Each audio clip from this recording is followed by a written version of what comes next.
The scene painted in the Bible, God's command to Adam, is both touching and heartwarming, although the picture contains only God and man. The relationship between the two is so intimate, we start to feel wonder and admiration.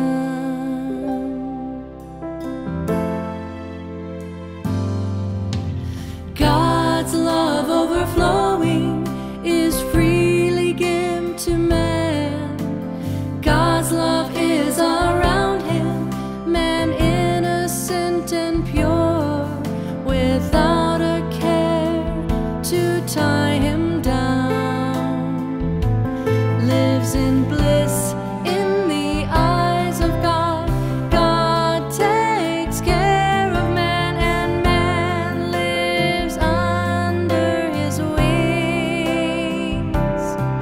All that man does, all his words and deeds, are bound up with God, can't be apart.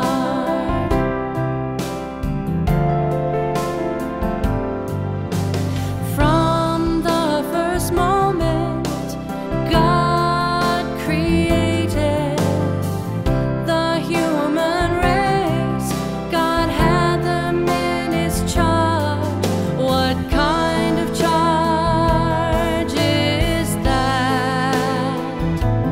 It's for him to protect man and to watch over man. He hopes for man to trust in,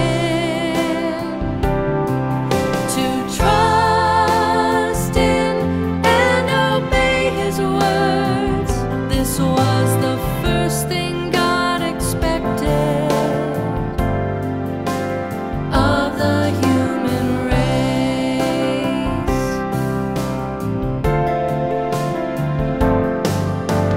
Bearing this first hope, God spoke the following words: of every tree of the garden you may freely eat, but of the tree of the knowledge of good and evil,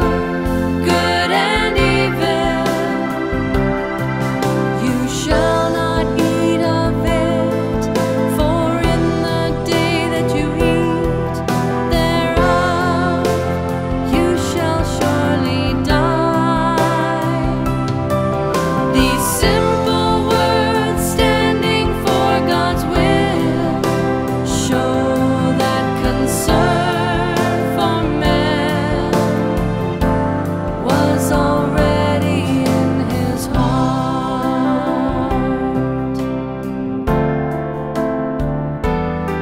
So in these simple words, we see what's in God's heart. Is there love in his heart? Isn't there care and concern? God's love and care is something that can be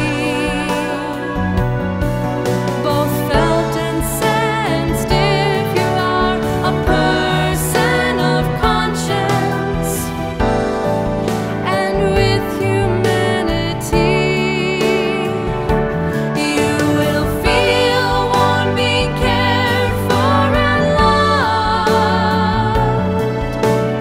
You will feel blessed with happiness.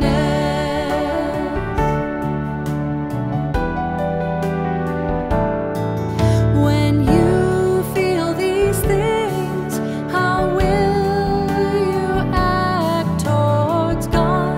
Will you cleave to him? Will reverential love not grow in your heart?